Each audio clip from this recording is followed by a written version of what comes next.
Hi, very good morning. I'm Dr. Janak Patel. I'm a general physician.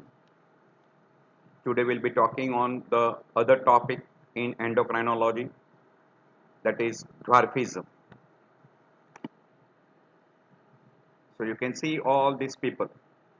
The height is tremendously less considering the age. So that is called dwarfism. We'll be discussing under all those heading definition, etiology, pathophysiology, clinical features, investigations, differential diagnosis, and treatment and complications. So what is dwarfism? You can compare this person and see this height considering the age. So short stature resulting from a particular medical conditions that decrease in the height or less height. So in adult, if the height is less than 4 feet 10 inches or under, then it is called dwarfism. It is a condition. It is a medical condition. So this can be because of lack of growth hormone or maybe because of other condition also. So dwarfism, it is an endocrine disorder resulting from a hyposecretion of a growth hormone during developmental period of a children. The meaning of dwarfism is a short stature. So the height is less. In children, we call short stature, and adult, non-specific, but there will be a fine wrinkling around the face and there will be improved insulin sensitivity because of the growth hormone deficiency in adult. You can compare, they belong to the same age, and this is the height of this lady. So she is suffering from dwarfism. So dwarfism is someone who does not grow enough. So you can look at the person, you can look at the height. So in a male, less than 5 feet or 1.5 meter, and in a female, less than 4.8 inches or 1.4 meter. There is another condition called as acromicria. It is a rare disease in which, and it is commonly seen in an adult, characterized by atrophy of extremities of the body, fingers and toes. There are some variety of dwarfism called as a Laron dwarfism, psychogenic dwarfism, and dwarfism associated with hypogonadism. We call dystrophia adiposa genitalis. So these are the different varieties of dwarfism where height is less and it is associated with genetic disorder. This is also associated with genetic disorder where you get obesity with hypogonadism, and here this is because of the psychogenic factors. So that's why it is called psychogenic dwarfism. But when it is because of pituitary, it is also called as pituitary nanism, or it is called hypophyseal microsomia or hypophyseal nanocormia. So this is secondary due to pituitary gland, or we call hypophysis. It is a genetic disease caused by absolute or relative deficiency of somatotropic in the organism. It is a sudden growth inhibition is marked in between age 2 to 3 years. Then it is called as genetic nanism. So here instead of dwarfism, the word utilized is nanism. While pituitary dwarfism is a condition in which the growth of the individual is very slow or delayed, resulting from less than normal adult stature, and that is because of lack of growth hormone. It is also called as nanism. Same word. In a male, we already told you, the height has to be less than 1.5 meter.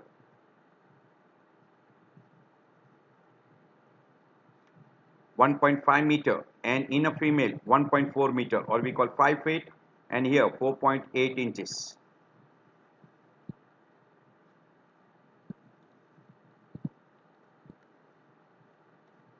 So if you mention in centimeter, in a male less than 130 and in female less than 120.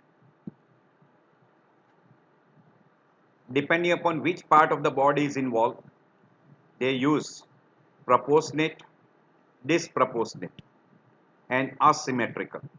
Asymmetrical means only one part of the body is being involved, like one upper limb and lower limb, or only trunk is involved, or limbs are involved. Trunk and head remains normal. In all, head is usually normal. So this is called disproportionate, short limb, short trunk, while here it is only on one side of the body. These are rare, but still this you can see sometimes. So you can clearly compare the two. So this is dwarfism, this is also dwarfism. But this dwarfism is because of achondroplasia, means absence of cartilage, which gives rise to dwarfism. So etiology wise, the most common etiology we put is genetic and malnutrition. So genetic, classical example of genetic is Laron's dwarfism. While other condition can be acidophilic cell atrophy. So eosinophil cells or acidophilic cells, or we call cells which secretes growth hormone and prolactin. Those cells undergo atrophy. This particular is very commonly because of non-secreting tumors like chromophobe cell tumors, which will compress the acidophilic cells and results into atrophy of those cells. And if this occurs in an early age, it will give rise to dwarfism. Also, it can be a feature in a panhypopituitarism if that occurs in a very early age. In a stress induced because of stress, we call psychogenic, person can develop dwarfism. There are two other we call Lorentz and Froelich syndrome.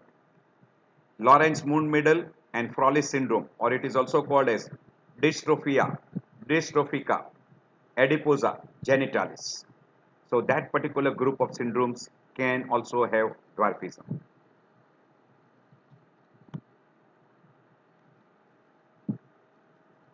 There is another condition we call as achondroplasia.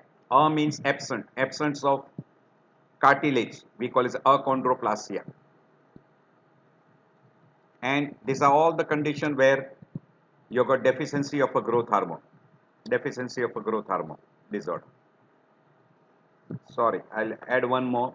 In this, there is also deficiency of what we call as a gonadotrophic hormones in Froelich syndrome. Froelich syndrome, Lorentz-Moon-Middle syndrome, etc. Other cause of pituitary dwarfism is because of trauma, tumors, infection involving pituitary gland and destroying the pituitary gland. Or we can call idiopathic, where it can be primary or secondary. Primary is basically because of pituitary gland is not producing a growth hormone, or secondary because of hypothalamus not producing gonadotropic releasing factor, and that is called secondary. Or it can be a part and partial feature of a pituitary gland, which we call as a panhypopituitarism or Simon's disease. Very rarely you come across what is called as an isolated growth hormone deficiency, and it is an autosomal recessive variety, and that can produce dwarfism, and we call that as a pituitary dwarfism. There is a similar word we call as a pituitary nanism, same, where there is an absolute deficiency of a growth hormone, which may be because of autosomal recessive disorder, or it is an acquired because of, we already told you, pituitary tumor or hypothalamic tumor like craniopharyngioma, or injury to pituitary gland, traumatic injury or post-surgical, sarcoidosis, toxoplasmosis, infection, or we call pituitary apoplexy during postpartum period, etc. That can result into what is called as a pituitary nanism. And there can be relative deficiency of growth hormone because of peripheral resistance of growth hormone. And all these three conditions, congenital conditions, acquired conditions, and peripheral resistance of growth hormone. Growth hormone production is there, but it does not act on a peripheral tissue. will give rise to growth deceleration and differentiation of skeleton. So these are all the conditions which we have already mentioned. Basically, it is because of a growth hormone releasing factor deficiency from hypothalamus or deficiency of somatomedin C, and this particular is manufactured in liver because of action of growth hormone on liver, or there is a atrophy of eosinophilic cells in adenohypophysis. And this particular thing very commonly happen because of the tumor of chromophobes, or we call non-functioning tumor, which compresses and destroys the normal cells and ends up with a pan-hypopituitarism, or we call as a Simon's disease. And these are all classical example. Usually you will see these people in a mimicry or in a cartoons, or you can see them in a circus, etc. This is a classical example of Laron syndrome, strong familial history. And you come across what we call as autosomal recessive gene, and it is more common in male. As far as stress induced is concerned, because of a stress, person can have a dwarfism. If that is tackled, you can see the growth of the person. Achondroplasia means there is a malformation of a cartilage, and it is because of the genetic defect that is called FGFR3 defect, and this particular chromosome is abnormal, which gives rise to what we call as a fibroblast growth factor receptor 3 gene. So this is that particular gene is defective, and that gives rise to what we call as a dwarfism, and it is basically again autosomal recessive or autosomal dominant. So it can be autosomal dominant or it can be autosomal recessive, and that gives rise to dwarfism. It can be short trunk or a short limb, any one of those variety. Short limb dysplasia, the limbs are short, or it can be trunk. Trunk is short, limb may be relatively close to normal. So there are two varieties. Or that can be another what is called dystrophic dysplasia, where you get an abnormal ear pinna. Ear pinna is also abnormal. So that is quite common. Short dwarfism, short limb dwarfism with cleft palates, club fits, thumb is abnormal, ear is abnormal, ear is what is described as a cauliflower appearance. So that is one variety which is little different from achondroplasia. It is little different from achondroplasia, and that is called dystrophic dysplasia. Pathology wise, it is very simple that either it is because of hypothalamus, then we call as a secondary dwarfism, secondary pituitary dwarfism, and when the pituitary gland itself is at the fault, then we call primary. Because of lack of a growth hormone releasing factor, there is no production of a growth hormone from pituitary gland. So that gives rise to what we call as lack of growth hormone, and that will not act on the liver, and you will have no production of IGF-1, or we call somatomedin C, which acts on muscle, bones and fat cells. So this we call as a pituitary dwarfism. And if it is because of the growth hormone releasing factor deficiency, or there is an excess of production of a somatostatin, or person is taking somatostatin from outside, you can have pituitary dwarfism. That we call as secondary pituitary dwarfism.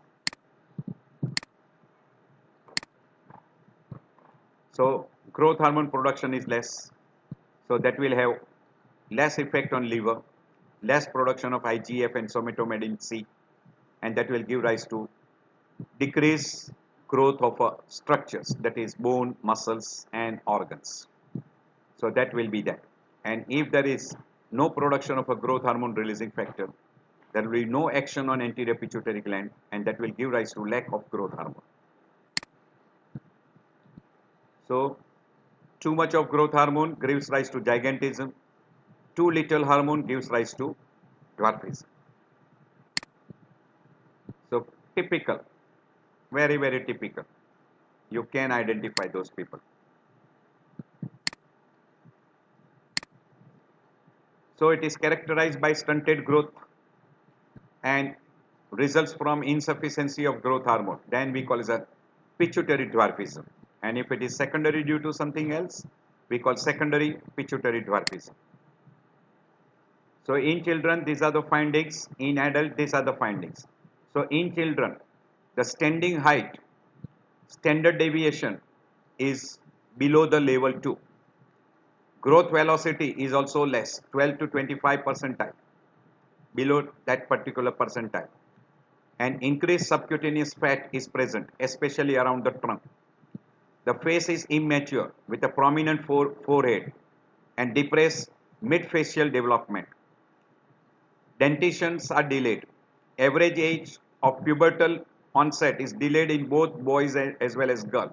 And this will happen if you start getting deficiency of growth hormone before puberty. So this will be very peculiar.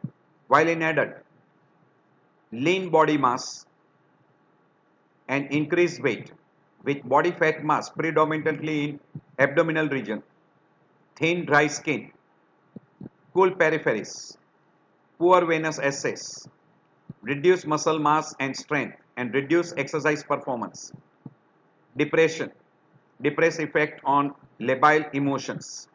So these are all the characteristics in dwarfism. So height is less, very, very peculiar. You can see very typical. See, compare with the normal person. Height is markedly less. So stunted growth, height is less than 5 feet in male and less than 4.8 in female. Head becomes slightly larger in relation to the body. Mental activity, so mental development is normal without any other deformities. Reproductive system is not affected because there is no lack of, due to lack of growth hormone, because there is no lack of gonadotropic. But in case of Lawrence-Moon-Middle and Frawley syndrome, there is a associated lack of gonadotropic hormones, and that gives rise to hypogonadism. In case of a panhypopituitarism, yes, you can have a lack of gonadotropic hormones. Laron's dwarfism is a genetic disorder, and it is because of gonadotropic hormone insensitivity, and that gives rise to what we call as dwarfism. In presence of abnormal growth hormone secretagogus receptor in liver. This is because of presence of abnormal growth hormone receptor in liver. So growth hormone becomes abnormal, secretion becomes due to mutation of the gene responsible for that receptor, and that gives rise to typical what is called as a Laron's dwarfism. Psychogenic is due to extreme emotional deprivation or stress. This stress gives rise to lack of growth hormone production from anterior pituitary, and that is called as a stress dwarfism or psychosocial dwarfism or psychogenic dwarfism. While dystrophia adiposa genitalis, Frawley syndrome, or we call it a Lawrence-Moon-Middle syndrome, it is because of lack of both hormone, growth as well as gonadotropic hormones. So obesity, growth retardation, and hypogonadism. So retarded growth of genital organs is a peculiarity in this particular condition. So obesity, dwarfism plus hypogonadism is a classical example of dystrophia adiposa genitalis, or we call Frawley syndrome, or also there is another variety we call the Lawrence-Moon-Middle syndrome. This you will see very frequently. This is a classical example. This is a dwarfism person. You will see in a what we call as a James Bond picture. Yes, he was a famous villain in that particular picture, 007 pictures. These are all peculiar dwarfisms.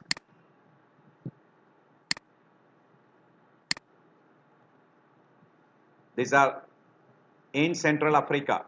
These are the pygmies. They are also having a peculiar dwarfism. Yes, there are different persons who are shortest men, that is in China. Shortest living man at present is in Colombia.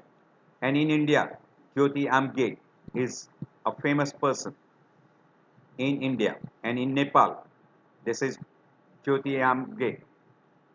Jyoti Amge, yes, famous person. You can see that. This is that Jyoti. Yes. Says she holds a Guinness World Record. Smallest woman, 18 years old. Height is only 61, you can call 62 centimeter tall. And weight is only 12 pound. Just 9 pound more than she did at the birth. Means at the birth she was 3 and she has gained 9 pound more. She has achondroplasia. Very, very characteristic. So in dwarfism, achondroplasia is without cartilage formation and it is autosomal dominant disorders. You can see that achondroplasia also in CID series, that Dhomchku. આપણે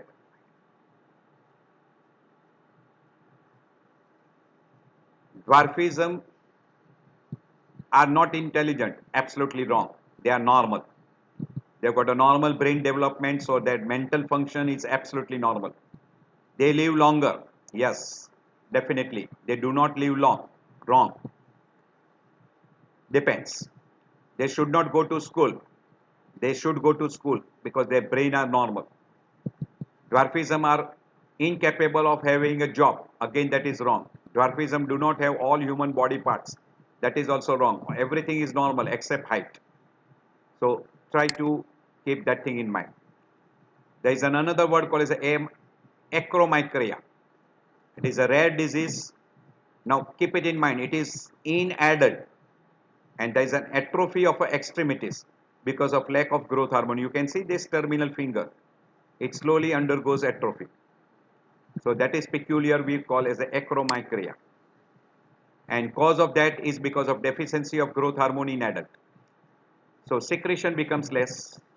So either it is because of deficiency of a growth hormone releasing factor, or atrophy of acidophilic cells in anterior pituitary, or non-secretory tumors of pituitary gland which compresses the normal secretory cells of pituitary, that is anterior pituitary, and results in a growth hormone deficiency, or as a result of a panhypopituitarism. So you can see a peculiar fingers and toes. So there is a gradual atrophy of a terminal part of the fingers. So atrophy or the thinning of extremities is the major symptoms. May be associated with hypothyroidism, and this will be very common with panhypopituitarism. Also there may be hyposecretion of adrenocortical hormones, and person becomes lethargic and obese, and there will be hypogonadism. In Simon's disease, panhypopituitarism will take place, and that is very frequently because of non-secretory tumors of pituitary gland which will compress the normal secretory cells of a pituitary gland, anterior pituitary gland.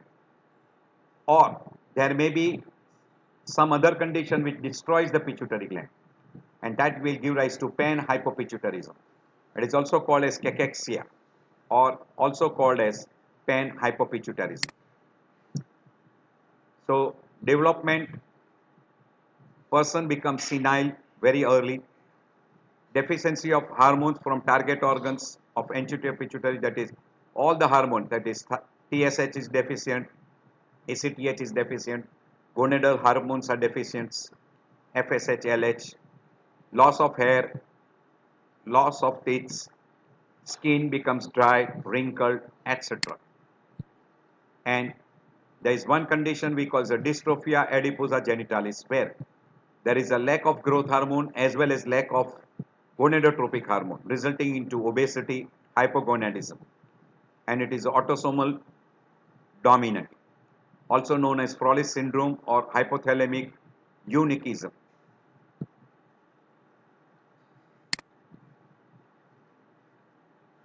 So this particular hypoactivity of both anterior and posterior pituitary, tumors can be there which can produce both being defective. It can be because of atrophy of a pituitary gland, either because of injury or because of other causes, or it can be genetic, secreting luteinizing hormone. So that can produce adiposa genitalis. in which you will have obesity, hypogonadism, and dwarfism. These three things will be together. This is classical Frawley syndrome. Diabetes insipidus may be common due to decreased ADH production. Temperature and sleep disturbances will be there. Increased appetite and obesity. Hypogonadism. Stunted growth, that is we call dwarfism because of a growth hormone deficiency. And mental IQ will be less, stupid person due to decreased TSH or decreased thyroxine, and that is called adiposa genitalis dystrophy or adiposa genitalis dystrophica. As far as investigation is concerned, one, clinical history and physical examination is a must, and you try to compare a growth chart with another normal person. You can go for X-ray studies of skeleton to find out the age and growth of the bones. CT and MRI is mainly necessary to find out the pituitary tumors or there is any other pathophysiology. Blood test for protein markers, we call growth chart, weight and height chart, etc. This is X-ray pictures of extremities to find out the growth of a bones. This is to find out the pituitary tumors. You can see there is a big tumor here. So MRI and CT is mainly based is MRI. So pituitary tumor can be identified by that. As far as management is concerned, is hormone replacement therapy. So you give growth hormone in the form of injections or you can give in the form of a nasal spray. As the child starts growing, you will have to do what we call as surgical intervention for lengthening of the bones. Surgical operation can be done. In case of a tumor, surgical intervention can be done for pituitary gland tumors. And a bone lengthening is usually for femur and tibia. Those are the two structures which will help in increasing the height of a person. So basically, growth hormone replacement, if the etiology is pituitary tumor, surgical intervention, or even you can call radiotherapy. And as the child starts getting height because of a growth hormone replacement, bone lengthening should be done for femur and tibia. So that is in a case of a dwarfism treatment. Complication, ideally no, there are no specific complication except complication because of tumor itself, raised intracranial pressure and pressure on surrounding structures resulting into optic nerve damage, that is at the level of chiasma, producing bitemporal hemianopia, quadratic hemianopia, scotomas, etc. We call visual field defects, or it can invade down, damage floor of the sella turcica and gives rise to CSF rhinorrhea, or it can invade into the cavernous sinus and gives rise to compression of a third, fourth, 5 and 6 cranial nerves and cranial nerve palsy. All this can be the common complications. We have already told you secondary due to lack of ADH hormone, gonadotropic hormones as well as growth hormone, you get a classical syndrome we call as a Frawley syndrome. It can be because of pituitary tumor. So it is one of the things because of a damage to hypothalamus or damage to the pituitary gland ending up with a Frawley syndrome. So do keep it in mind. It can be adiposa genitalis dystrophy, Frawley syndrome or Lawrence-Moon-Medel syndrome. I end my lecture here. I hope this will be helpful to you and you can identify dwarfism very easily. You will have to differentiate one, achondroplasia and because of a lack of growth hormone.